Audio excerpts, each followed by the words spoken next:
ఆదిలాబాద్ జిల్లాలోని ప్రజాసేవ భవన్లో దళిత బంధువుల ఆత్మీయ సమ్మేళనం గ్రాండ్ గా జరిగింది. బీజేపీ నేత కంది శ్రీనివాస్ రెడ్డి దళిత బంధువుల ఆత్మీయ సమ్మేళనంలో పాల్గొన్నారు.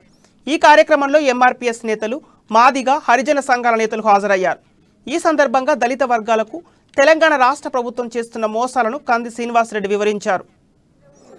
ఆదిలాబాద్ లో ఒక్క దళిత బిడ్డకైనా, ఒక్క మాదిగ బిడ్డకైనా చదువుకోవడానికి 4 ఏళ్లలో ఒక్క మాదిగ బిడ్డకైనా స్కాలర్షిప్ వచ్చిందా? ఒక్క బిడ్డకి వచ్చిందా? 4 ఏళ్లలో ఫీజు రియంబర్స్మెంట్ ఒక్కలకు చేపియలే. ఒక్క ఫీజు రియంబర్స్మెంట్ కాలే, ఒక్క స్కాలర్షిప్ రాలే. 9 ఏళ్లలో ఏ మాదిగ బిడ్డ అయినా, ఎవరైనా ఒక్క ఇల్లు కట్టుకున్నారా? ఒక్క ఇల్లు కట్టుకున్న వాళ్ళు నాకు చెప్పండి. 9 ఏళ్ల టిఆర్ఎస్ ప్రభుత్వం వచ్చిన తర్వాత, ఈ జోగు రామన్న మినిస్టర్ అయిన తర్వాత 2014 చదువుకు నోచుకోకుండా దళిత వర్గాల ప్రజలను రాష్ట్ర ప్రభుత్వం మోసం చేస్తుందని బీజేపీ నేత కంది శ్రీనివాస్ రెడ్డి ఆగ్రహం వ్యక్తం చేశారు. సాధించుకున్న ఈ తెలంగాణ రాష్ట్రంలో ఆదిలాబాద్ నియోజకవర్గంలో ఎంతమంది దళిత బిడ్డలకు ఇండ్లు కట్టించారని ప్రశ్నించారు. జోగు రామన్న మంత్రి అయిన తర్వాత ఎంతమంది ఆదిలాబాద్ బిడ్డలకు డబుల్ బెడ్రూమ్ ఇండ్లు కట్టించారని నిలదీశారు.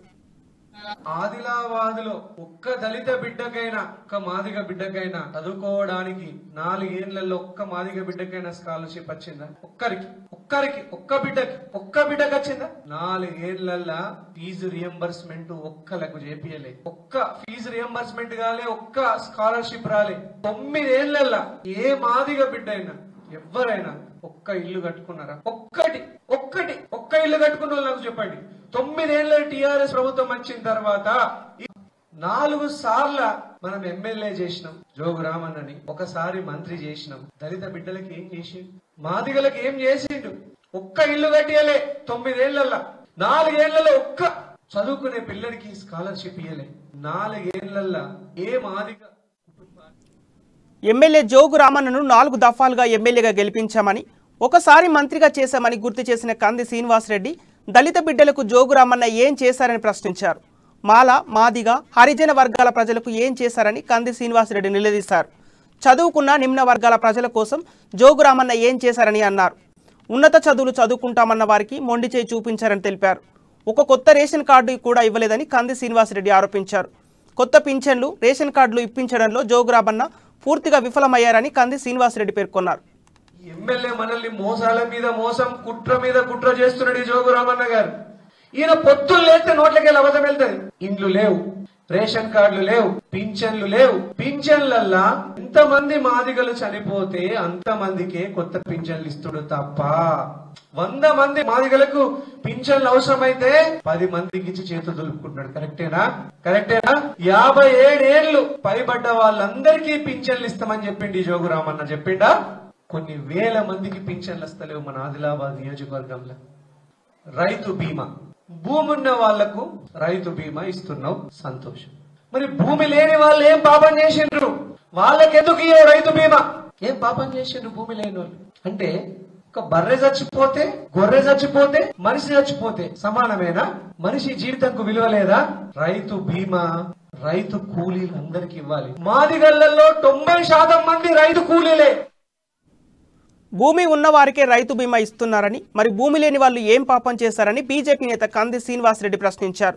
భూమి లేని వాళ్ళు ఏం పాపం చేశారని నిలదీశారు. రైతు బీమాను రైతు కూలీలందరికీ ఇవ్వాలని కంది శ్రీనివాస్ రెడ్డి డిమాండ్ చేశారు. పక్క భూమి ఉన్నోనికి, చిన్న రైతుకి రైతు బంధు, సంతోషం, అందరు బతకాల. కానీ కార్లలో వచ్చే 50 ఎకరాల భూమి ఉన్నోనికి రైతు బంధు ఎందుకు? రైతు బంధు? బెందు కార్ల తిరిగి 200 ఎకరాల భూమి ఉన్నాడు రైతు బంధు తీసుకోపోతాడు. ఇది ఏమి రాజ్యమే? దొంగల రాజ్యమే, దోపిడీ రాజ్యమే. ఈ రాజ్యాన్ని గూలగొట్టకపోతే, ఈ జోగు రామన్న అన్యాయాన్ని, అహంకారాన్ని పొందబెట్టకపోతే మన దళిత బిడ్డలు ఇంకా ఎండిపోతూనే ఉంటారు, కలుపు మారుతూనే ఉంటారు. మన దళిత బిడ్డలు ఏం పాపం చేసిండ్రు? మాదిగలు ఏం పాపం చేసిండ్రు? ఉప ముఖ్యమంత్రిగా ఒక మాదిగ వ్యక్తిని 6 నెలలు సహించలేదు. రాజయ్య గారిని ఉప ముఖ్యమంత్రిగా చేసిన తెలంగాణ వచ్చినాక 6 నెలలు ఓడలేకపోయిండ్రు. ఆయన పదవిని పీకేసిండ్రు. దళితులకు 3 ఎకరాలని ఓట్లు వేయించుకున్నారా లేదా? 3 ఎకరాలు వచ్చినాయా ఇక్కడ ఎవరికైనా? అందరికి వచ్చినాయా 3 ఎకరాలు? దళితులకి టిఆర్ఎస్ ప్రభుత్వం ఎవరికి అందరికి 3 ఎకరాలు ఇచ్చిందా? అంటే మళ్ళా ఈ జోగు రామన్న ఏం ప్రామిస్ చేసిండు? దళితులందరికీ డబుల్ బెడ్రూమ్ ఇల్లు కట్టిస్తానడా లేదా? మాదిగ సోదరులకి ఎవరికైనా డబుల్ బెడ్రూమ్ ఇల్లు వచ్చిందా? ఇవాళ మాదిగ వర్గాల ప్రజల్లో 90% మంది రైతు కూలీలే ఉన్నారని అన్నారు. ఉన్నతమైన భూస్వాములకు రైతు బంధు ఎందుకు ఇస్తున్నారని తెలిపారు. దొంగల రాజ్యం దోపిడీ రాజ్యంగా నడుస్తుందని కంది శ్రీనివాసరెడ్డి ఆరోపించారు. ఉప ముఖ్యమంత్రిగా ఉన్న ఓ దళిత వ్యక్తిని 6 నెలలు సహించలేదన్నారు. దళిత బిడ్డలకు 3 ఎకరాలు ఇస్తామన్న తెలంగాణ ప్రభుత్వం ఎందుకు ఇవ్వలేదని ప్రశ్నించారు. జోగు రామన్న దళితులకు పచ్చి అబద్ధాలు చెప్తున్నారని అన్నారు. ఎన్ని మోసాలు చేసిండో చెప్తా, దళితులకి ఎట్లా వంచన చేసిండో చెప్తా. జోగు రామన్న గారు దళితులకి 3 ఎకరాలు ఇస్తాడు, పచ్చి అబద్ధం చెప్పాడు. డబుల్ బెడ్రూమ్ ఇల్లు ఇస్తాడు, పచ్చి అబద్ధం చెప్పాడు. ఒక్క మాదిగ సోదరుడికైనా సోదరికైనా అక్క చెల్లెలకైనా ఒక్క వాళ్లకు గత 9 ఏళ్లలో తెలంగాణ వచ్చినాక రోజు జోగు రామన్న రెండోసారి మూడోసారి గెలిచిన తర్వాత మంత్రి అయిన తర్వాత ఒక్క లోన్ అని ఇప్పించిన మీకు ఒక్క లోన్ ఎస్సీ సబ్ ప్లాన్ కింద సబ్సిడీ మీద ఒక ట్రాలీ కొనుక్కుంటందుకో ఒక ఆటో కొనుక్కుంటందుకో ఒక బర్రె కొనుక్కుంటందుకో ఒక్క లోన్ అని ఇప్పించిండా? ఒక్కటి. నేను చెప్పేది తప్పైతే మీ ఊర్లోకి వచ్చి నా ముక్కు భూమికి రాస్తా. నేను చెప్పేది తప్పైతే నేను అబద్ధం ఆడ. నేను చెప్పేటి అన్ని వాస్తవాలు. మాదిగ సోదరులారా, నేను చెప్పేటి వాస్తవాలు. 4 ఏళ్లలో ఏ మాదిగ సోదరుడికి స్కాలర్షిప్ రాలేదు. 4 ఏళ్లలో జోగు రామన్న పాలన ఏ మాదిగ సోదరుడికి రేషన్ కార్డు రాలేదు. 9 ఏళ్లలో ఒక్క మాదిగ బిడ్డకైనా ఇల్లు కట్టలేదు. 9 ఏళ్లలో ఒక్క మాదిగ సోదరుడికైనా సోదరికైనా లోన్ రాలేదు, లోన్ ఇప్పియలేదు జోగు రామన్న సబ్సిడీ మీద. మరి ఎట్లా బతకాలా? జోగు రామన్నను ఎన్ని రోజులైనా ప్రశ్నిస్తూనే ఉంటానని చెప్పారు బీజేపీ నేత కంది శ్రీనివాసరెడ్డి. 1,00,000 కేసులు పెట్టినా మడమ తిప్పేది లేదన్నారు. రాజకీయాలను హంగులు ఆర్భాటాలు నమ్ముకొని పాలిటిక్స్లోకి రాలేదని, ఆదిలాబాద్ ఆదివాసీ దళిత వర్గాల ప్రజలను నమ్ముకొని వచ్చానని వెల్లడించారు. ప్రజాక్షేత్రంలో ప్రజా సమస్యలను ప్రశ్నిస్తున్న తనని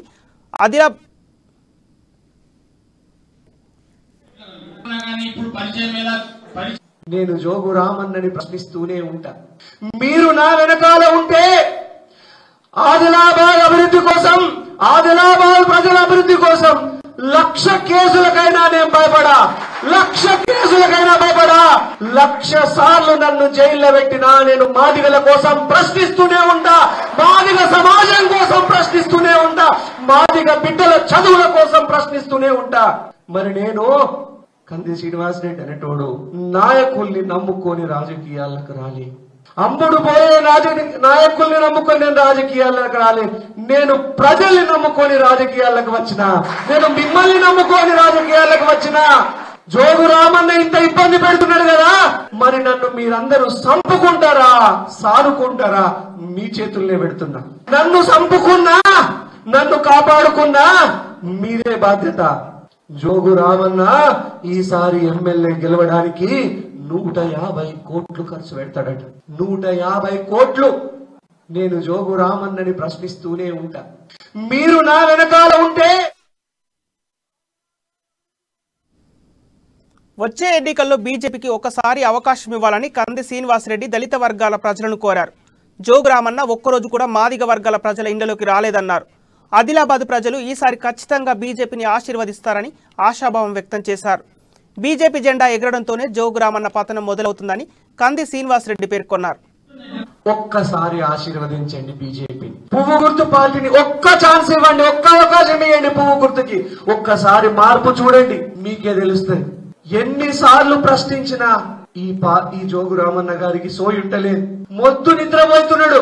ఓట్ల టైంలో ఓట్ల కోసం వస్తాడు, దావతులు ఇస్తాడు, కళ్ళు సీసాలు పంపిస్తాడు, పైసలు పంపిస్తాడు, పోతాడు. మళ్ళా ఓట్ల డబ్బా ఎలా ఓట్లేసుకున్న తర్వాత ఒక్కసారి దళిత బస్తీలలో మాదిగ బస్తీలకు వచ్చిండా?